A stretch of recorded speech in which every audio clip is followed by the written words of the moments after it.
Another one. Yes, my name's Liam. I'm here to answer the question I know you've all been wondering. What would it look like if Jesse from Breaking Bad had his own cereal cafe? I didn't need to laugh quite so much at that. Oh yeah, he does look like a crack addict. It's good to see we had another Breaking Bad lookalike here earlier. This is a true story, so it's probably not going to work. Earlier on in the smoking area, Walter White spilled his beer on my coat, and it went in the crevice of the coat, just above the pocket. Good to know that even off stage he can seek out crack. I don't know what what is going on. I'm not quite sure what's going on with the stage here. Like, we've all agreed just to stand in front of the stage. Is that what's going on? I'm not gonna be big-headed enough to go up on the stage. It's it's amateur night. So I think I'll just can I have a perch here? Sort of health and safety thing. You really think about what I was going to do in my crotch.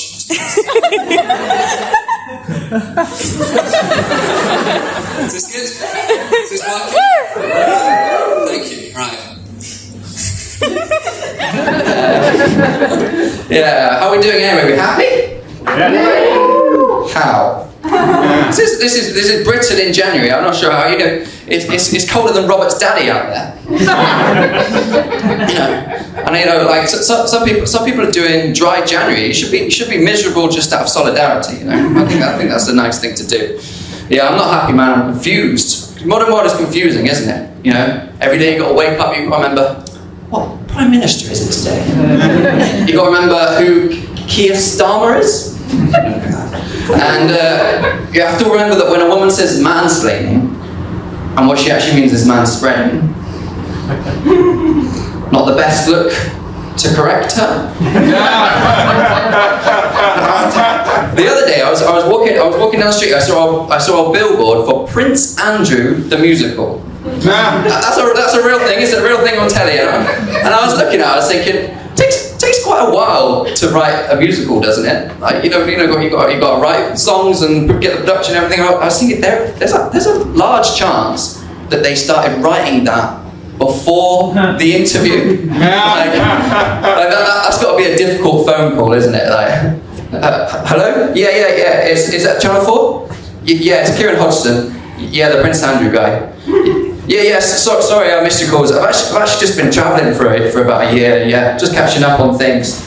And well, don't worry. I finished the script. Yeah, it's going to be great. It's going to be a relatable story about living in the shadows of your relatives. I've got some military history, some unbelievable stories from the Falklands War. He did what?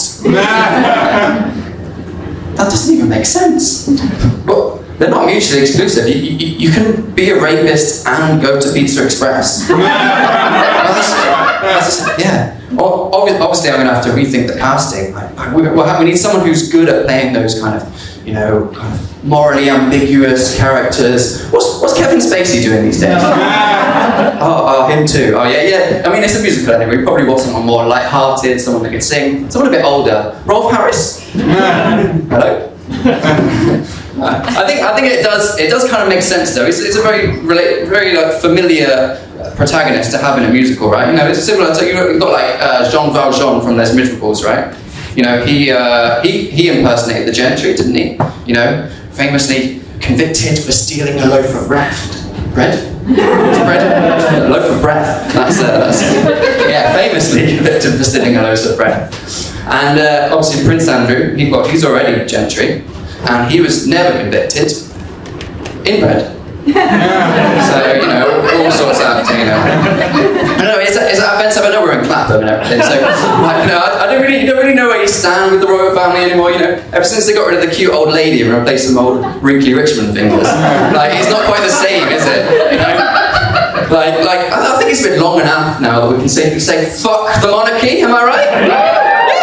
It's about time we stop paying all of our millions of taxes to a family whose only discernible talent is knowing which of their cousins is most fuckable. People say, oh, you can't get rid of the monarchy, tourists come from miles around just to come to Buckingham Palace. Like, yeah, that's true. But it's not like we're suddenly going to take the crown jewels for cash converters, is it? We're not going to turn Windsor Castle into a Wetherspoons. Well, that would be sick. Like, you know, people, like, tourists, they will still come to Westminster to see Big Ben, am I right? They will still come to Stonehenge to see the Crusties. They will still come to our world-famous museums to see all the shit we stole from them. Yeah, it doesn't work for someone who did that joke, so stop. It's a very original one, you see. But yeah, as you can imagine, I wasn't that happy with like all these people coming to London to queue up to see the Queen in a box. Like, but I actually did pretty well out of it. Put my room on Airbnb for 400 quid a night. That sounds smart until I tell you that I did not in advance check to see if a mate could host me. So I was technically homeless, but I thought to myself, Liam Mullens at Standup.Liam on Instagram. I thought, Liam, I know one place in London where I can safely pitch a tent, right? So you know what I did, right? Yeah. I got in the queue for the funeral procession. There's tents everywhere there. And then, you know, like, after a couple of days, the BBC came round and they were doing interviews. And they were like, has it been difficult living out on the streets, waiting for so long? I said, are you kidding me?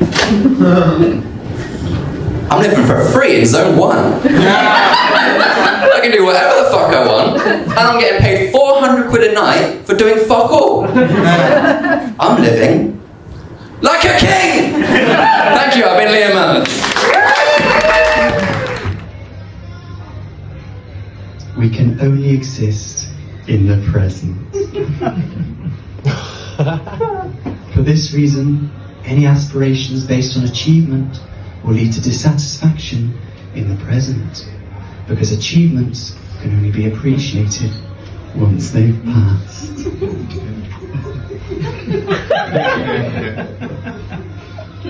Faced with this contradiction, the modern world drives us towards constant achievement to achieve just fleeting bliss from our obsession with the future. And that's why I've taken up chain smoking. That way every day I'm still alive. It's an achievement, baby! When you start every day by clearing your throat of your own mucus that's attempted to assassinate you in your sleep, you start every day with a win. I'm Liam. I know what you're thinking.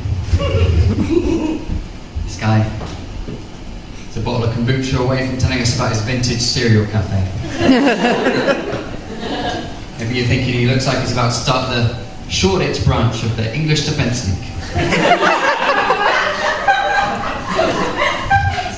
Don't worry, I'm not a hipster. I'm not a fascist either. You should have left that one. Yeah, I'm not a hipster. I'm just poor. Charity shops are a bargain, aren't they? And they'll give you a discount if they only do half the head. Speaking of which, we were having a good cost of living crisis. Yeah. I thought I might share a few of my cost of living tips with you, is that alright? Yeah. So, number one. Let's say you can't afford the heating this month, you've got to turn it off, and your partner, they keeps going on and complaining about how cold it is in the flat. Just tell them those texts they saw never existed, and they're crazy for thinking they did. Lighting might be expensive, but gaslighting, that is free. Number two. Just carrying on with the vibe now. Yeah, you know that there's actually a few apps out there now, like if you're having difficulty shopping, they distribute goods that are slightly past their sell by date. Have you heard of them? You've heard of Too Good To Go? Another one's Olio, or my favourite, eHarmony.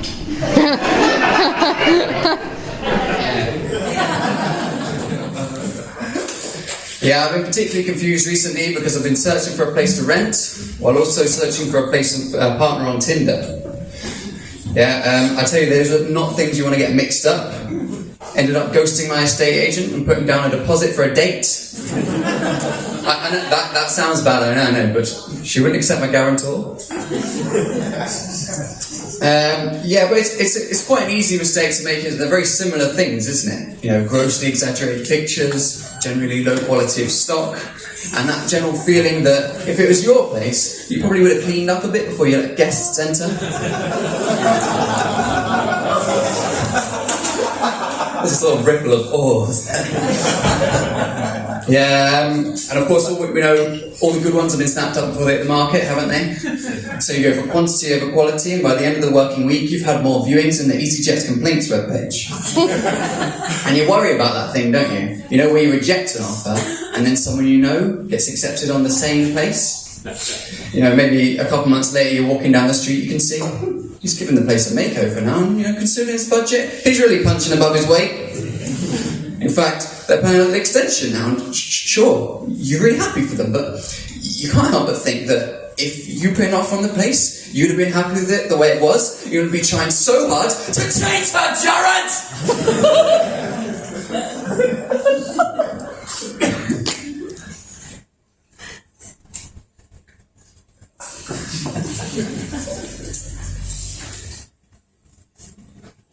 Jared is my estate agent. We have a pretty open relationship. I mean, well, I see other estate agents.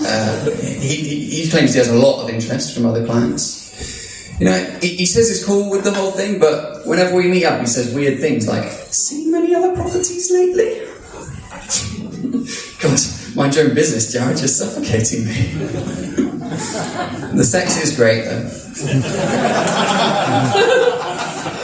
So like about estate agents, they sure know how to fuck you. They sure know how to fuck you. Yeah, it's a confusing world, isn't it? Tell you what's not confusing? Stand-up comedy? Fucking easy, innit? Only stand-up laugh. Yeah. People come up to me after the show and they're like, I couldn't do what you do. Yes, you fucking could. I'll let you into a secret, actually. Sorry. Some of the other stand-ups will be a bit pissed off at me for saying this, but it's just talking. Just talking. The other day I had a 7-foot fireman come up to me the other day. He said, "You're so brave." Right, but I think it has become too easy recently because it's become too formulaic. And I explain why I think that in 3 steps. Firstly, all you got to do is set up an expectation and then say exactly the opposite for a punchline. Okay? Second, if you can't think of a punchline, you can just repeat something you said earlier, and that's funny apparently. Thirdly, all you have to do is set up an expectation and say exactly the opposite. Breaking Bad. Thank you, I've been Stand Up Liam.